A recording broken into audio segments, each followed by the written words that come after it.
Com. Michael Fields, who is executive director of Colorado Rising Action, wrote a great piece, Complete Colorado. Just go to CompleteColorado.com. Click on that page 2 link. Headline, Overreach, an Understatement in Democrat-Controlled Legislature. Here is an excerpt of what he had to say. State Senate President Leroy Garcia started this year's legislative session by saying, "We must engage in dialogue and collaboration. Coloradoans did not elect us to engage in gamesmanship. They elected us to work, to reach across the aisle," says Michael Fields. That sentiment seems to have been long forgotten, and gamesmanship reigns, may I add, supreme under Garcia's leadership. Michael, welcome back to the show. Hey, Gail. It's good to be on with you. So what happened to this kumbaya moment, this bipartisan outreach and collaboration? They're not even talking to each other.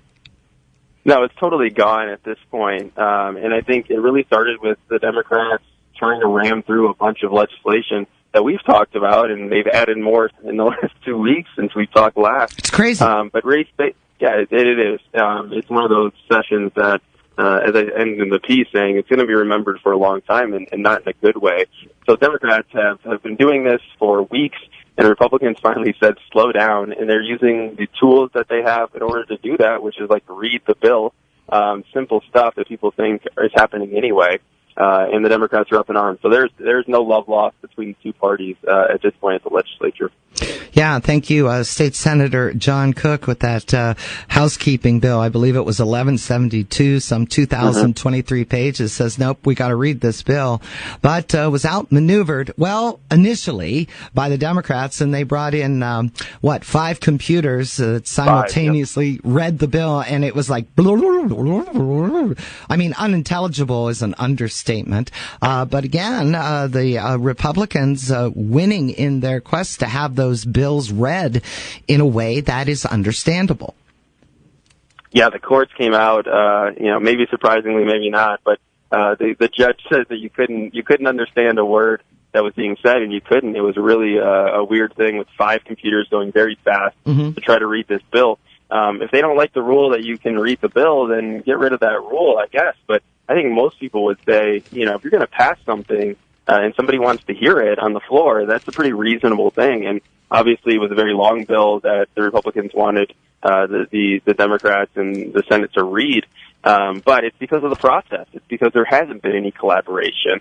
This oil and gas thing especially. But, the blizzard happened last week, and they're doing committee hearings in dangerous conditions. Everything else is shut down, and they're doing family leave billion-dollar tax hike in committee. So I think the Republicans are right to bring focus on to the fact that Democrats are not, really being collaborative at all. They're not listening to people. They're just pushing their agenda as hard as they can through the legislature.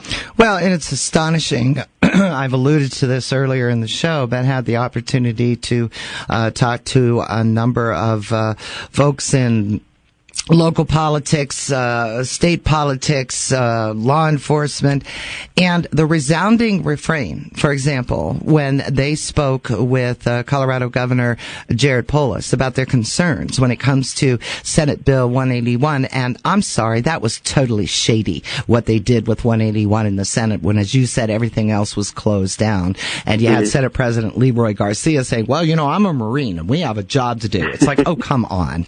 No, you have an agenda to fulfill. That's exactly what we're talking about here. But anyway, in conversations, and I've heard this from several sources, in conversations with the governor about the very real impact Senate Bill 181 will have not only on the state, but indeed, particularly on Weld County, of course, the Western Slope as well.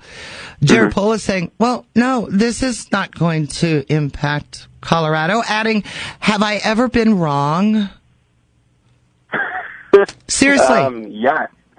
Yes.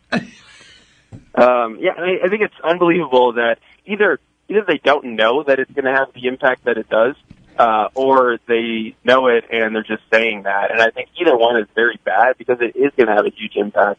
And part of me believes that they almost think that it won't have as big of an impact because they're pushing, trying to take away our TABOR refunds permanently. and they think that this revenue is going to be coming in for years to come. Right. And I'm looking at this and saying, look, if Will County takes the hit that we think that it might under these regulations, you're not going to have that revenue at all. Like, why even have that battle? So I go back and forth and thinking, are they just this naive about the impact that this will have, or do they really know it and they just don't care? And I think it's probably the latter. Yeah, and I can't help but agree with you. And lovely segue, by the way, because they are wily under the Gold Dome, and now they've got Tabor in their sights. So if you could stick with us for another segment, would love to get into that as well, see how much ground we can cover. Sounds like a plan. Michael Fields, Executive Director of Colorado Rising Action. 8:14 now. Yeah, and those Democratic lawmakers under the Gold Dome, they want to keep all the Benjamins for themselves, basically setting aside the spending cap that is central to Tabor. As our conversation rolls on this morning with Michael Fields, Executive Director of Colorado Rising Action. So, full-on assault, once again, comes as no surprise against Tabor.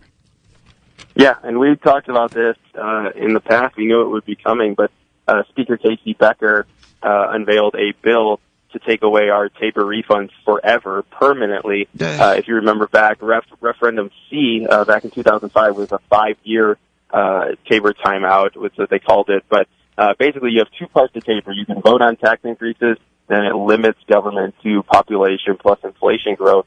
Any money beyond that is refunded to taxpayers. Well, they want to take that money forever, and this is a bill that they want to claim is bipartisan, that is not a tax increase. There are 40 sponsors to this bill. 39 of them are Democrats.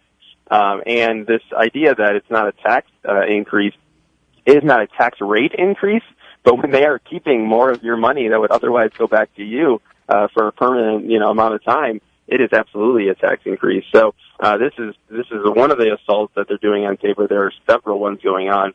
But this at least would go to the vote of the people. And I think that voters will reject it, given that we have a $33 billion budget, that's, it's $1.4 billion higher than it was last year. The money's there. They just need to prioritize it. Here's my concern, Michael, and check me if I'm wrong on this. Ballot language can be fashioned in such a way that, like computers reading a bill, it can be unintelligible. And then the air quote intent of the bill, this is good for the voters of Colorado, this is so good for you, can be skewed. That's my concern with this. Yeah, and absolutely, especially when it goes through the referendum process through the legislature, that they have a little bit more leeway on how it is written. They could say without increasing taxes, even though that's not true, et cetera. I think that's when, coalitions that we have that, defend Tabor education, it just takes talking to people and having that conversation saying, no, this is a tax increase. They just got $800 million a year a couple of years ago, starting when hospital provider fee 6 passed. They have more money every year. And so I think having the conversation, it will be tough because the ballot language will not benefit us who don't want it. But I think it's reminding them about Ref G, saying that money did not go where they said it would. Only 17% of Coloradans said that money was spent or mostly spent on what they said it was supposed to be spent on. So I think we have a good case. It's going to be hard with the ballot language, but I think we're going to have a coalition that gets the word out and says, look, legislators need to prioritize the budget, need to do their job, and take care of things like roads and education. Imagine that. Something that's good for the people of the state. 826 now, 1310 KFKA. As our conversation continues with Michael Fields, Executive Director, Colorado Rising Action. All right, changing gears. You had Colorado's Attorney General coming out and saying that sheriffs who won't carry out a red flag bill, of course referring to House Bill 1177, if they won't carry out a red flag bill court order, they should resign. That was a question that I posed yesterday to Weld County Sheriff Steve Rames, who, of course, has been a very outspoken opponent of this legislation. We did last question first. Are you going to enforce it? when it passes, I suppose I should say should, but it probably will. Are you, Sheriff Reams, going to enforce it? And B, if not, will you resign? To both questions, the answer was a resounding no. Yeah, and I think you look at this, and we've talked about this issue a little bit, but red flags, if these sheriffs and obviously the county commissioners have weighed in across the state, this isn't just one or two of these sheriffs or counties. This is over a dozen of them.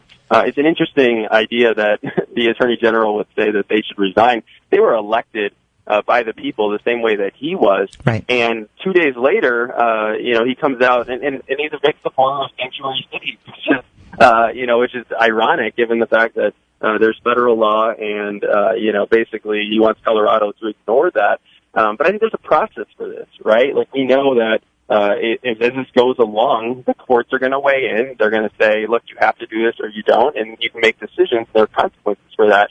But I think these sheriffs are saying, look, if this violates the Second Amendment, we are have an oath to the highest level, and that is the Constitution. That's right. I think it's going to be interesting to see how it plays out, and I think that's going to be a decision at each point. But the fact that that the Attorney General says that they should resign, I think should have no impact on this process. They can fire back and say you should resign for the sanctuary city comments. So I think it'll be an interesting thing to see how it plays out. And once the court actually starts weighing in on this and decisions have to be made at that level.